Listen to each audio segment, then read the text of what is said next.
dilakukan oleh salah satu Pati Polri. Hadirin yang berbahagia, kami sampaikan bahwa tim terjun payung mengibarkan bendera foto Presiden Republik Indonesia dan foto Menteri Pertahanan Republik Indonesia. Selanjutnya pendaratan dilakukan oleh Brigadir Jenderal Polisi Julius Audisoni Latuheru SIK Mhan, Kepala Pendidikan dan Latihan Khusus Kejahatan Transnasional, alumni Kepolisian 96 Batalion Wirasatya. Sebagai wujud apresiasi penghormatan kepada Menteri Pertahanan Republik Indonesia, Bapak Prabowo Subianto atas jasanya dalam pengembangan terjun payung di Indonesia. Ya, betul sekali. Peterjun-peterjun ini merupakan peterjun kebanggaan Kepolisian Negara Republik Indonesia dan juga merupakan atlet-atlet yang telah menorehkan prestasi di cabang olahraga terjun payung baik di taraf nasional maupun internasional. Polri Presisi menuju Indonesia Emas.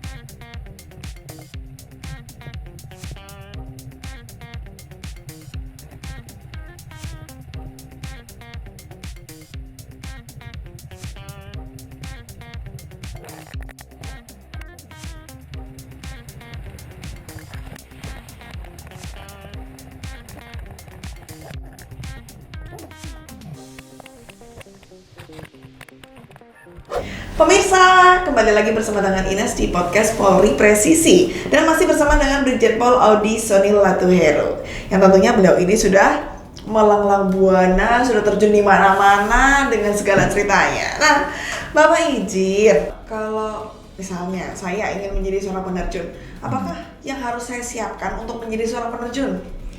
Yang perlu disiapkan kemauan aja. Mau aja, mental gimana mental? Mental kan bisa dilatih. Oke. Ya, orang takut karena tidak tahu. Nah, orang melihat itu mengerikan karena loncat dari pesawat. Iya. Nah, kalau dinilai dari tingkat kengerian ya memang ngeri. Tapi harusnya kita nilai dari tingkat bahayanya. Itu yang utama. Itu saya pikir. Baik. Kemudian Jenderal, kan kalau orang ini kan ada orang-orang yang memiliki ketakutan terhadap ketinggian Jenderal ya. Nah kalau misalnya orang-orang yang takut seperti itu, misalnya pengen atau mungkin katakanlah, yaudah terjun aja, boleh nggak sih? Kan secara psikologis kan tidak boleh. Ya. Maka saya cerita tadi, kita waktu mau terjun kita dites psikologinya dulu. Oke. Nah, tapi sebetulnya saya pernah bawa teman yang fobia dan dia sembuh setelah itu. Tapi di tandem ya, tandem. Saya ngomongnya kamu boleh pingsan, boleh apapun juga. Yang penting kamu jangan ngamuk aja. Gitu. Nah, ternyata di pesawat dia memang gak ngamuk karena dia lemas.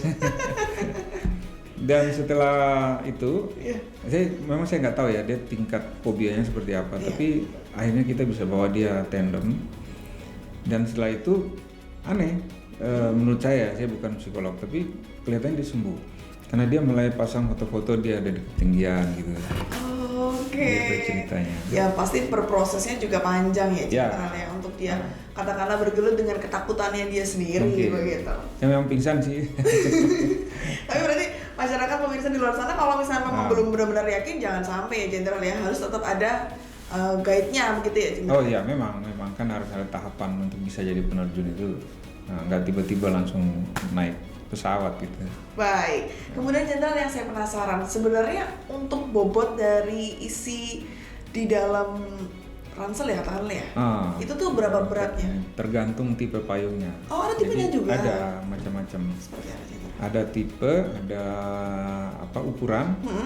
Ya, kalau payung yang untuk misalnya kerja sama udara itu kan payungnya kecil-kecil. Iya. Ya berat 4 atau 5 kilo, 7 kilo lah. Tergantung besarnya lagi. Kalau saya seperti saya misalnya berat saya kan 90. Nah, parasut saya setidaknya 281 square feet gitu. Berarti lebih besar. Kalau orang yang beratnya ringan ya payungnya lebih kecil lagi. Oke. Gitu. Jadi yang paling berat mungkin sekitar 12 kilo lah. Aduh jadi penasaran. Boleh dicoba kok. Nah, Jenderal izin. Jenderal ini kan sering sekali untuk membagikan momen saat melaksanakan aksi terjun payung. Nah, kalau untuk aksi-aksi yang telah dilakukan mungkin ada pernah dititipin ucapan ini dong, ucapan ini pernah nggak sih Jenderal? Ya pasti. Jadi setiap saya di DM saya itu kan saya punya akun yang khusus buat terjun payung. Oke. Punya TikTok itu hanya tentang terjun payung tidak berseragam. Kalau di IG itu ada juga terjun payung ada seragamnya gitu. Nah itu di DM tuh pasti ada request lah, tolong dong ucapin selamat ulang tahun. Sebenarnya tidak bisa semua kita layani ya. Yeah. Karena kita dari exit sampai mendarat itu kurang lebih hanya 5 menit sampai 6 menit. Jadi ya mungkin 1-2 kita akomodir. Karena kita di dunia terjun payung, kebetulan saya ketua 2 komite terjun payung nasional.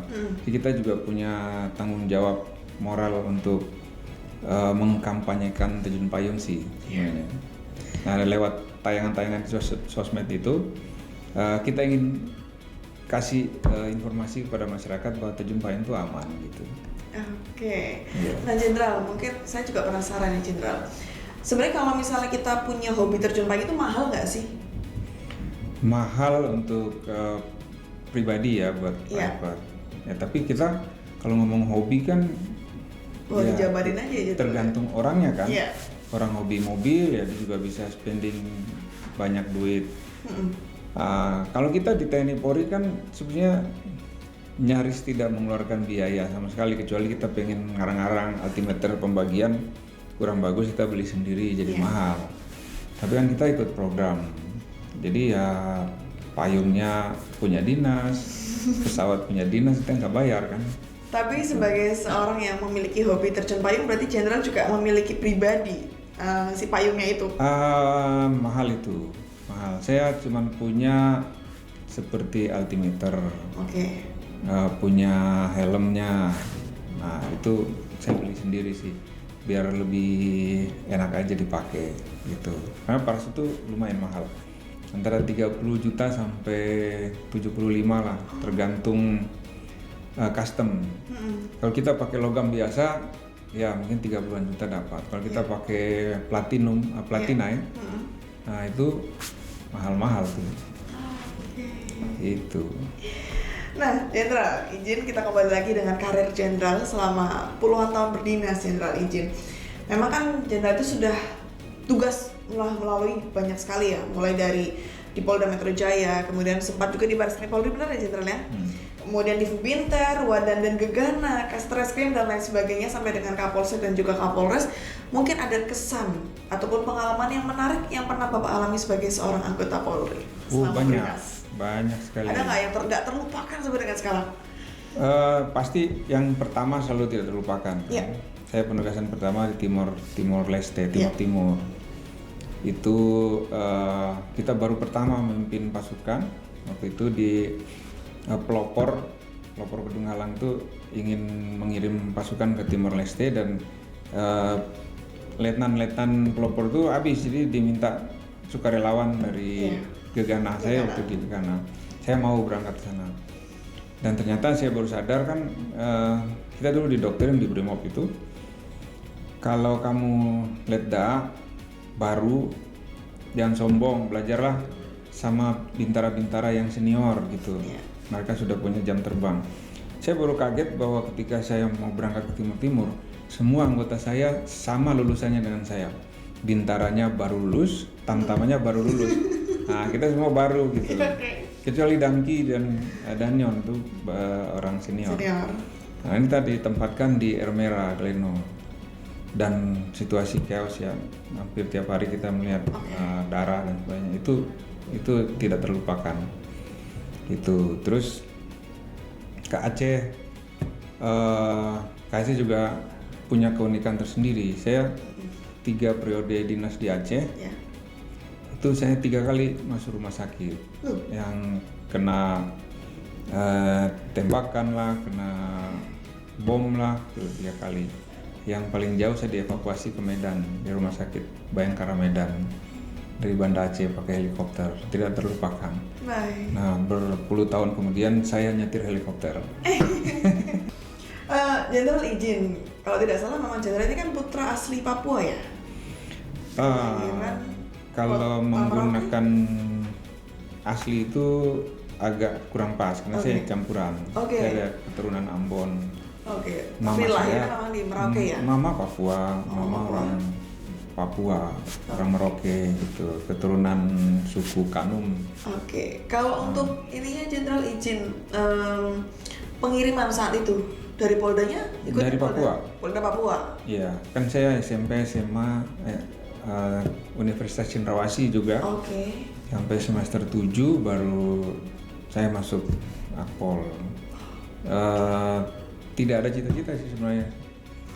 Semester 6 biaya kuliah makin berat dan orang tua di kampung, pedalaman jauh dari kota, ya agak sulit lah komunikasi saat itu. Ya udah kita masuk Akabri lah. Ya udah. Tapi nggak terpaksa ya Jenderal ya. Baik, mungkin Jenderal ini adalah pertanyaan terakhir dari Ines. Izin, mungkin ada pesan yang ingin disampaikan untuk pemirsa di luar sana, silakan. Karena saya penggemar terjun payung, maka saya ada pesan, jangan selalu menilai sesuatu itu berbahaya atau tidak berbahaya dari tingkat kengeriannya, tapi dinilai dari berapa banyak korban yang jatuh di bidang itu. Itu pesan-pesan dari penerjun payung sih sebenarnya. Masalahnya hanya karena tidak tahu maka kita takut. Kalau kita tahu, kita nggak akan takut. Kalau saya kasih ilustrasi, orang menonton film horor, takut nggak? Takut kan? Iya. Tapi kenapa diulang-ulang terus? Ada film horor baru, nonton lagi, nonton lagi. Kira-kira terjun payung rasanya begitu. Itu satu ketakutan yang bisa dinikmati. Kira-kira gitu. Baik, terima kasih Jenderal untuk kesempatannya telah hadir di podcast Polri Presisi. Semoga sehat dan sukses selalu Jenderal. Dan pemirsa, terima kasih sudah bersama dengan kami. Dan mohon maaf apabila ada salah-salah kata dan salam presisi.